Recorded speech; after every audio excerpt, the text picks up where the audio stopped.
দেখেছেন আওয়ামী লীগ, যুবলীগ, ছাত্রলীগ পরিচয়ে লক্ষ লক্ষ শিক্ষার্থী নিয়োগ দেওয়া হয়েছে।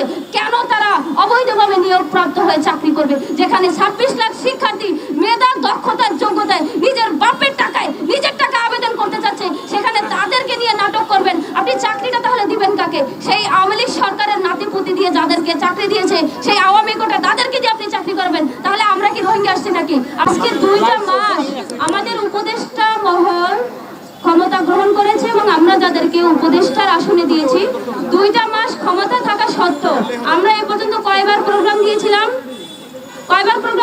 4বার। আজকে আমরা কি ঘোষণা দিয়েছি? যে মহাসমাবেশ।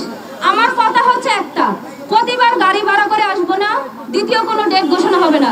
যদি একটা রক্তের বিনিময়ে যদি 35-এর প্রজ্ঞাপন দিতে হয়, আমি রাজি আছি। আপনারা রাজি তো আমার সাথে?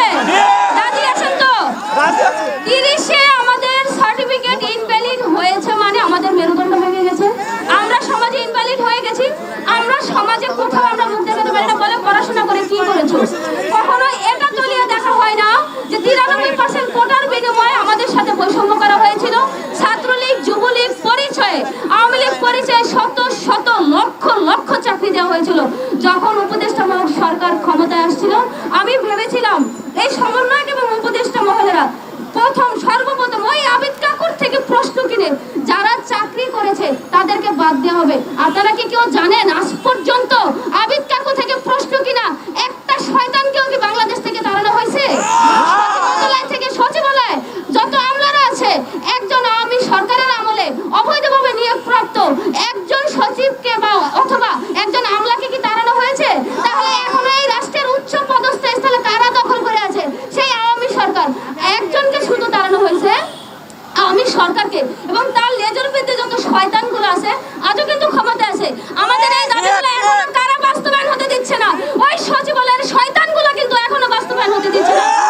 দাবি জানাবো আমরা 26 লক্ষ শিক্ষার্থীর পক্ষ থেকে শুধু নয়, বাংলাদেশের 18 কোটি জনগণ, আগামী ভবিষ্যৎ প্রজন্মের পক্ষ থেকে দাবি জানাচ্ছি, আগামী 24 ঘন্টার মধ্যে এই শয়তানগুলোকে ক্ষমতা থেকে সরানো হোক। এবং আপনারা দেখেছেন আওয়ামী লীগ, যুবলীগ, ছাত্রলীগ পরিচয়ে লক্ষ লক্ষ শিক্ষার্থী নিয়োগ দেওয়া হয়েছে। কেন তারা অবৈধভাবে নিয়োগপ্রাপ্ত হয়ে চাকরি করবে? যেখানে 26 লাখ শিক্ষার্থী মেধা, দক্ষতার, যোগ্যতায় নিজের বাপের টাকায় নিজের টাকা আবেদন করতে চাচ্ছে, সেখানে তাদেরকে নিয়ে নাটক করবেন। আপনি চাকরিটা তাহলে দিবেন কাকে? সেই আওয়ামী লীগ সরকারের নাতিপুতি দিয়ে যাদেরকে চাকরি দিয়েছে, সেই আওয়ামী কোটা তাদেরকে দিয়ে আপনি চাকরি করবেন। তাহলে আমরা কি রোহিঙ্গা আসছি নাকি? আমরা কি ভেসে আসছি নাকি? একজন সমন্বয়কের কথায় আমার 18 কোটি জনগণ চলবে না। একজন সমন্বয়কের কথায় আমার 26 লাখ শিক্ষার্থীর ভবিষ্যৎ নির্ভর করবে না। একজন সমন্বয়ক 32 চাইছে, আই ডোন্ট কেয়ার। সে কে? সে বৈষম্য বিরোধী ছাত্র আন্দোলনের নেতা। সে আমার 26 লাখ শিক্ষার্থীর ভাগ্য নির্মাতা না, সে আমার 18 কোটি জনগণের ভাগ্য নির্মাতা না।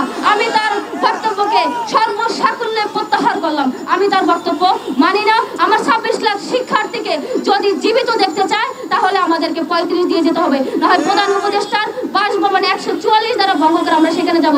পুলিশ যদি গুলি করতে চায়, এই দেশে আপনারা দেখেছেন আনসারদের দাবি মানা হয়েছে, রিকশাওয়ালাদের দাবি মানা হয়েছে, যত মানুষ শাহবাগের দাবি নিয়ে আসছে প্রত্যেকের দাবি মানা হয়েছে। তাহলে আমরা কি এই দেশে গরু ছাগল আসছি নাকি? নাকি আমরা রোহিঙ্গা আসছি?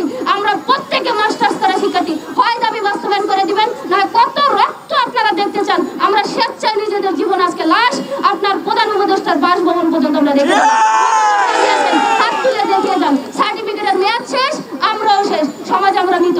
জীবন দিয়ে প্রমাণ করে দেব সময় সংক্ষিপ্ত, একজন এখান থেকে যাবেন না।